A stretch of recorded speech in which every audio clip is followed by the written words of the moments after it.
심사 30분 전 주저앉은 김의겸 부동산 투기 논란으로 민주당 내 공천 심사에 뜨거운 감자였던 김의겸 전 청와대 대변인이 결국 불출마를 선언했습니다. 당 차원의 거듭된 불출마 요구에도 계속해서 출마 의지를 굽히지 않았었기에 김의겸 전 대변인이 돌연 오늘 심사 30분 전에 포기한 배경에 관심이 쏠리고 있습니다. 개인적인 고충은 이해하지만 부동산 정책에 대해서 당에 부담을 주는 게 좋지 않겠다고 최종적으로 판단하지 않았나 싶습니다.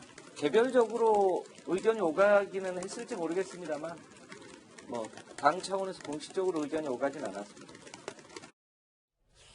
이현정 의원님, 네. 주말 사이에 여러 SNS 통해서 얘기했던 분위기만 하더라도 무조건 출마를 하겠구나라고 했는데 이 검증이 심사 30분 전에 포기를 했어요. 네. 제가 이제 어제 이해찬 대표한테 보낸 SNS 문자를 보고 이분이 이제 아마 무소속 출마를 위한 좀 명분 쌓기 하는 거구나라는 생각을 했었는데 예. 오늘 4차 이제 적격 심사가 있었어요. 그 있기 전에 이제 바로 본인이 이제 여기서 멈춰야 되겠다라고 이야기를 한 겁니다. 아마 본인 입장에서는 억울한 면도 있을 겁니다.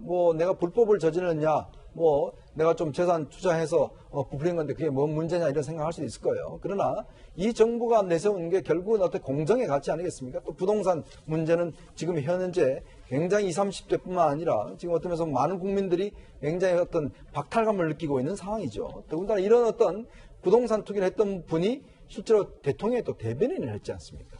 자, 그러면 이게 당에서 공천을 준다라고 했을 때 어떤 면에서 보면 이번 선거에서 그럼 민주당이 뭘 갖고 국민들을 설득할 것인가? 자, 공정의 문제, 부동산의 문제를 가지고 어떻게 국민을 설득할 것인가? 당신은 그 사람 공천했지 않느냐? 이렇게 물어보면 민주당은 할 말이 없는 거거든요. 예. 그런 면에서 민주당이 물밑으로 계속적으로 압박을 넣은 것 같고 결국 이제 김의겸 대변인도 전 대변인도 결국 이 시점에서는 좀 받아들여야 되겠다 이런 생각을 한 게 아닌가 그러니까 싶습니다. 심사 30분 전에 거부할 수 없는 압박을 받아들고 고민을 했다.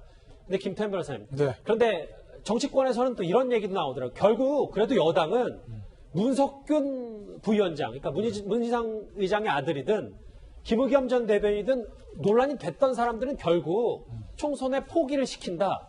오히려 자유한국당은 지금 당내 교통정리 하나도 안 됐는데 이런 파열음이 나와도 이게 그래도 여당이 난 거 아니냐라는 지적도 하더라고요. 그러니까 예를 들면 이렇게 볼게요. 그러니까 예를 들면 어차피 총선은 기본적으로 정부 심판론이 작동하는 선거 아니겠습니까? 그러니까 큰 틀에서 정부 경제 정책이 잘했네, 외교 안보 정책이 잘했네, 조국 사태가 어떻네, 지금 방역 대책이 어떤 이런 거 다 빼고 순수하게 민주당과 자유한국당의 총선을 준비한 요 모양새, 이 미시적인 것만 놓고 보면 예. 민주당 훨씬 잘하고 있는 거 맞는 거죠. 그러니까 인재 영입이라든지 예를 들면 문제가 생겼을 때 그걸 빨리빨리 정리하는 것 그런 것들을 보면 아직까지 이제 통합 작업이 아직까지는 지지부진하고 있는 보수 진영보다는 지금 현 민주당이 좀 낫다고 볼 수 있는 거고 어쨌든 민주당 입장에서는요 문석규 씨 문제 정리했죠.